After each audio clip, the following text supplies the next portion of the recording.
Ce serait étonnant d'ailleurs qu'on ne trouve pas une dimension morale dans l'islam, parce que c'est une religion donc qui s'adresse à l'être humain dans toutes ses dimensions. Comme le disait un savant, l'islam s'adresse à tout l'homme et à tous les hommes. Et la dimension morale de l'être humain est extrêmement importante, parce que c'est la question du bien et du mal qui se pose. Le bien, n'est pas assimilable au mal, et l'inverse est vrai. Donc, on trouve dans le Coran, dans les hadiths du prophète, dans sa pratique, beaucoup d'enseignements moraux. Et d'ailleurs, le prophète lui-même le dit dans un hadith où il dit « Innama bu'istu li utammima makarim al-akhlaq ». J'ai été envoyé pour parfaire les vertus, la bonne morale. Donc, il dit « Je suis venu que pour ça ». Si vous voulez résumer ma mission, sachez que je suis venu que pour enseigner, n'est-ce pas, la vertu. Parfaire les vertus, c'est pas rien quand même.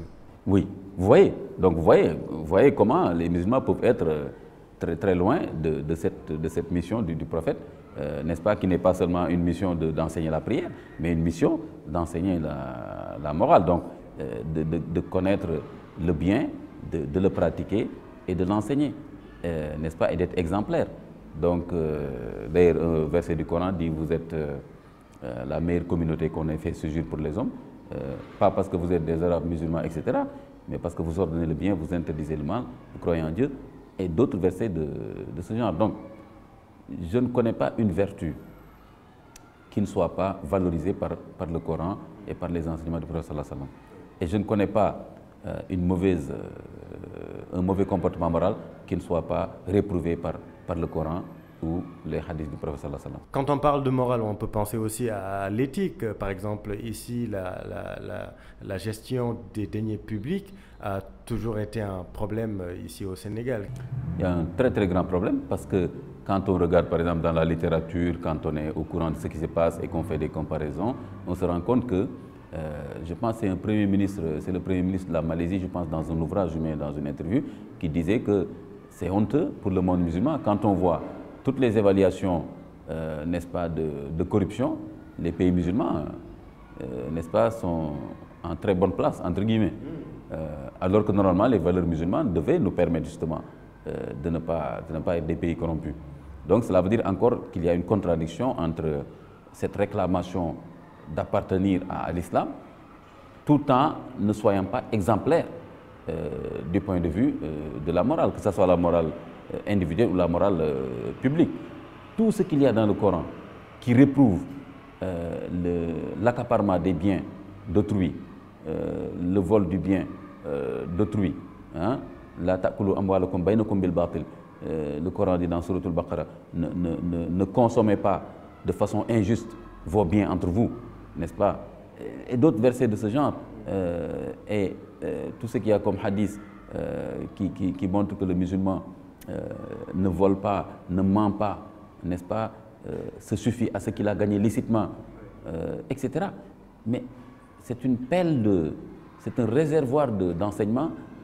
Maintenant, ce qu'il faut essayer de comprendre, c'est que qu'est-ce qui fait que nous ayons ce trésor de recommandations morales et qu'on ne soit pas à la hauteur, parce que simplement, il y a un problème d'éducation qui se pose, il y a un problème de modèle qui se pose, il y a un problème aussi d'imitation, de comportements moraux qui ne sont pas enseignés par l'islam. Il y a aussi un problème, je me dis, de laisser faire, qui fait que, au nom de certaines valeurs de l'islam, comme la valeur de maslaha, on laisse faire n'importe quoi. Et je le disais une fois à un ami, j'ai dit, est-ce que tu connais réellement c'est quoi la signification de maslaha, comme on dit au Sénégal, nañ maslaha, nañ maslaha.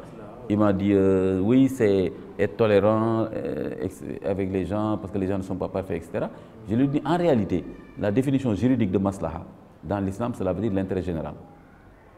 Il m'a dit, ah bon? J'ai dit oui. J'ai dit, je prends un exemple. Si, par exemple, vous laissez faire un acte qui risque d'avoir des conséquences très graves pour la majorité des personnes, pour le grand nombre, hein, vous faites quelque chose de contraire au maslaha. Et c'est ce qu'on fait tous les jours au Sénégal. Au nom du maslaha, on fait l'inverse de l'enseignement moral et juridique de l'islam. Alors qu'on devrait arrêter et sanctionner les actes qui impactent négativement sur le collectif. C'est ça qui serait le vrai le vrai maslaha. C'est un sacré privilège quand même de servir son peuple, d'être à la tête de l'État. On doit avoir quand même une attitude assez irréprochable, n'est-ce pas? Oui, effectivement, comme vous l'avez dit, savoir être responsable pour Dieu et pour les hommes. Responsable pour Dieu, savoir que l'œil de Dieu se fixe sur vous, qui vous demandera des comptes, parce que vous n'avez rien de vous-même. Hein? C'est Dieu qui vous a donné la possibilité d'être un être humain, d'avoir même aussi ce pouvoir que vous avez et les moyens que vous avez. Et la preuve, c'est qu'un jour viendra où vous serez enterré comme tout le monde et que vous devrez répondre. Si vous êtes croyant, vous savez que vous répondez dans un jour qu'on appelle le jour du jugement dernier. Et que donc, vous devez être exemplaire, comme le dit le Coran quand il parle de David, du roi David, donc qui était un roi sur le plan temporel, mais qui était aussi un prophète, donc qui réunissait en sa personne le temporel et le spirituel. N'empêche que le Coran nous dit Ya Daoud, inna ja'alnaka khalifatan fil ard, fahkum bayna nas bil haqq. Nous avons fait de toi un calife sur terre, c'est-à-dire le calife de son temps, en terre, n'est-ce pas, de Palestine. Fahkum bayna nas bil haqq. Sois juste, n'est-ce pas, dans les décisions que tu prends envers les personnes. Voilà, tattabi' al-hawa, et ne suis pas tes passions. Donc vous voyez cet enseignement-là. Je donne deux autres exemples. Prenez le prophète Joseph. Quand il a demandé au roi en Égypte de lui confier l'intendance d'Égypte, c'est sur la base de deux vertus. Ce n'est pas seulement sur la base de que c'est lui, Joseph. Non, ce n'est pas sur la base familiale ou autre chose. Il a dit confie-moi l'intendance d'Égypte parce que je suis bon connaisseur et bon gardien. Donc, compétence et digne de confiance. Donc, voilà les vertus qui sont dans le Coran que les dirigeants musulmans devaient incarner. Malheureusement, ils suivent le clinquant du monde. Ils pensent qu'ils doivent trouver l'occasion de profiter de ces privilèges-là. Non pas, c'est des privilèges redoutables qui doivent faire peur parce qu'on doit se dire en quoi est-ce que j'ai travaillé pour les résultats attendus de moi par rapport à ces privilèges. Il y a des millions de Sénégalais qui n'ont pas ce carburant que j'ai, cette belle maison que j'ai, le passeport diplomatique que j'ai, etc. Donc qu'est-ce que je fais pour ce collectif-là?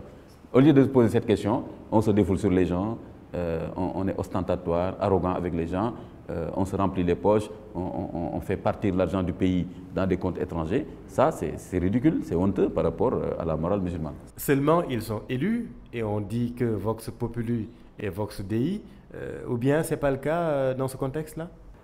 Ce n'est pas forcément contradictoire avec ce que l'islam enseigne, mais ce qui est important pour le musulman, c'est de savoir que le poste que vous avez, le pouvoir que vous avez, est une délégation du pouvoir de Dieu. C'est très très important.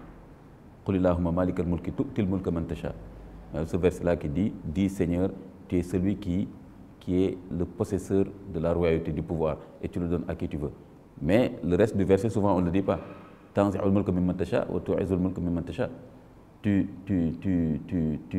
Tu relèves, n'est-ce pas, tu rabaisses qui tu veux, alors qu'il avait le pouvoir, et tu rehausses qui tu veux par le pouvoir. Donc on n'est jamais à l'abri. N'importe qui peut avoir le pouvoir de Dieu, n'est-ce pas? C'est à Dieu de décider. Mais aussi, on n'est jamais à l'abri d'être rabaissé, n'est-ce pas? Ou bien même, en tout cas, de mourir et de rendre compte par rapport à ce pouvoir. Donc c'est une lourde responsabilité. On n'est jamais à l'abri d'une alternance. Vous avez parlé jamais. Voilà. D'exemplarité. Tout à l'heure, on dit que Seydina Omar, par exemple, quand il était au trône, il faisait des rondes souvent le soir.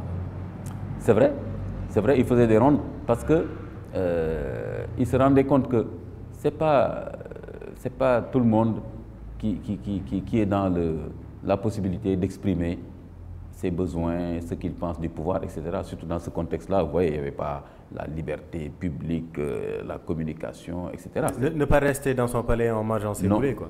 Justement, il ne faisait pas ça. Et d'ailleurs, le prophète David dont je vous parlais tout à l'heure, vous regardez, c'est un prophète, roi. Par définition, un roi. Il a tout ce qu'il veut. Mais qu'est-ce qui était l'attitude de David? Il jeûnait un jour sur deux. Un jour sur deux. Le prophète a dit dans un hadith que le meilleur jeûne, c'est le jeûne du prophète David, du roi David. Il jeûnait un jour sur deux. Un roi qui jeûne un jour sur deux. Joseph aussi, vous savez, il était intendant d'Égypte. S'occupait de tout ce qui était sécurité alimentaire en Égypte. Mais regardez, Joseph aussi, il jeûnait assez régulièrement. Et quand on lui a demandé, il a dit, c'est pour ne pas oublier ceux qui ont faim quelque part en Égypte. Donc vous voyez, c'est pas ce genre de modèle-là, ce n'est pas le genre de modèle des gens qui, comme vous avez dit, qui mangent leur poulet, qui sont tout le temps dans les supermarchés, tout le temps en train, etc., de faire la noce et la bouffe. Donc, il faut plutôt, n'est-ce pas, suivre ces modèles-là de la modération, du respect du bien public. Et c'est en cela qu'on sera aussi bien aimé des hommes que agréé par Dieu. La bonne gouvernance est donc enseignée dans le Coran? Oui, oui, c'est enseigné. Et d'ailleurs, il y a un verset extrêmement important de ce point de vue-là, qu'un grand érudit, Al-Qurtubi, a appelé le verset fondamental, n'est-ce pas, des relations entre les gouvernants et les gouvernés. Inna Allaha ya'murukum an tu'addu al-amanati ila ahliha. Dieu vous commande de restituer les dépôts aux ayants droit. C'est extraordinaire ce verset. Donc, vous voyez, et ça c'est pour les gouvernants. Dieu vous commande de restituer les dépôts sacrés aux ayants droit. Amanat. Amana, dans l'islam, cela veut dire quelque chose qu'on vous a confié et que vous devez restituer.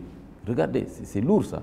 Al-Qurtubi dit, c'est un grand commentateur du Coran, il dit, voilà le verset fondamental qui régit les relations entre les gouvernants et les gouvernés, c'est-à-dire restituer le dépôt. Donc, le pouvoir est un dépôt sacré. Amana, c'est un dépôt sacré que vous devez restituer. Cela veut dire quoi? Les missions qui sont liées à ce pouvoir-là et les privilèges liés à ce pouvoir, vous devez comprendre leur signification, n'est-ce pas, et avoir l'honnêteté et la probité, n'est-ce pas, de restituer ce dépôt, c'est-à-dire de satisfaire, n'est-ce pas, au mieux de ce que vous pouvez faire, les attentes de ceux qui vous ont mandaté.